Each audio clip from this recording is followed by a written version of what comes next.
Alright, so we got a little interesting piece here today. This is a over-under 12 gauge shotgun. And the interesting little historical fact about it is this is actually a 1680, I can't pronounce that Italian name, Beretta. Can't pronounce that Italian name either. You might not be able to see it. I don't know. My assistant holding the camera. I don't know if you can see it, if it's coming in clearly or not. But this is a 1980 reproduction. So this is the Tricentennial edition over-under 12 gauge shotgun. It's currently unloaded. I just fired it and said, you know what, we're going to record. So, what I know is, boom, this is your underbarrel. Everyone thinking, no, it's your top. No, it's the under. I've been firing this since yesterday. Rear trigger is your top barrel. Your ramrod is right here. And we're going to load it. So, I believe this is pronounced as a dowel. I found that the perfect amount is 1 click. 2 clicks has pretty much a really good kick. I bruised my shoulder yesterday. But we're going to do bare minimum. I'm using the 777 because it wasn't Pyrodex RS. This is the 777 FFG. And we're just going to do voila. Dip in. Tap it off a little. Come over. Jump into the first barrel. Do this. Top off. Jump into the top barrel. I built some. It's okay.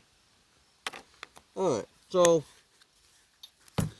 yesterday I learned that the CCI number 10 percussion caps are worthless. Shot card, 12 gauge shot cards, use the thicker cardboard first. Since this also has the issue of creating a vacuum, it will sometimes bounce the rod up.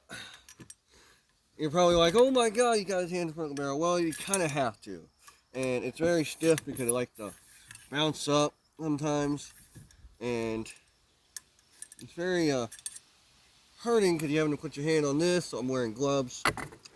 Might get something to put on this to round it off. Oh, I'm using a BB gun container, but I have a bunch of number 8 shots. This is the same shot I used for the Lamat. We're going to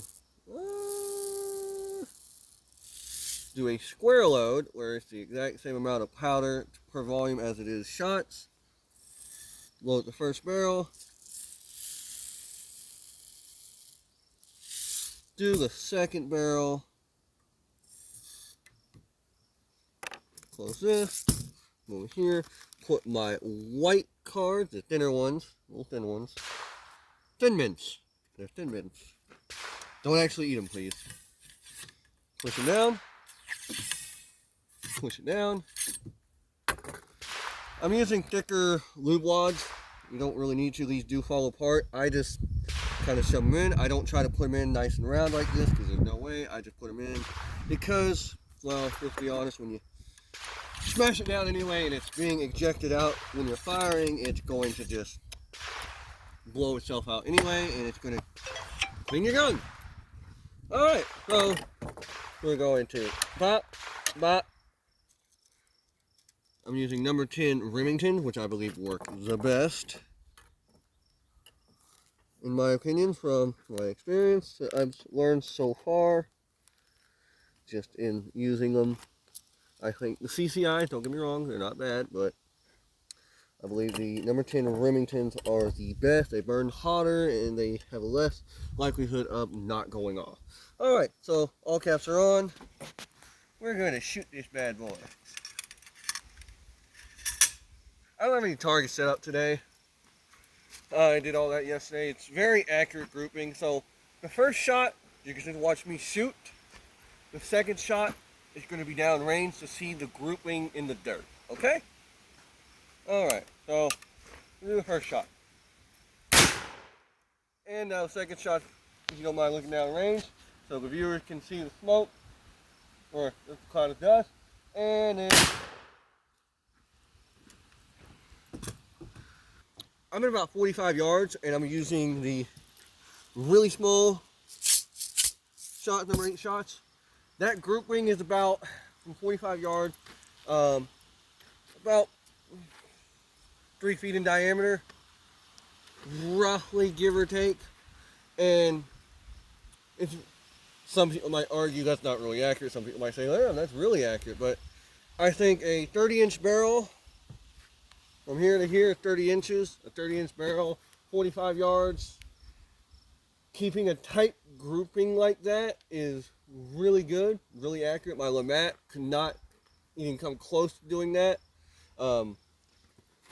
With these, the Lamat could actually hit a little bit of the target from this distance, but with these, because of how short the barrel is, it just goes everywhere. It has such a wide spread.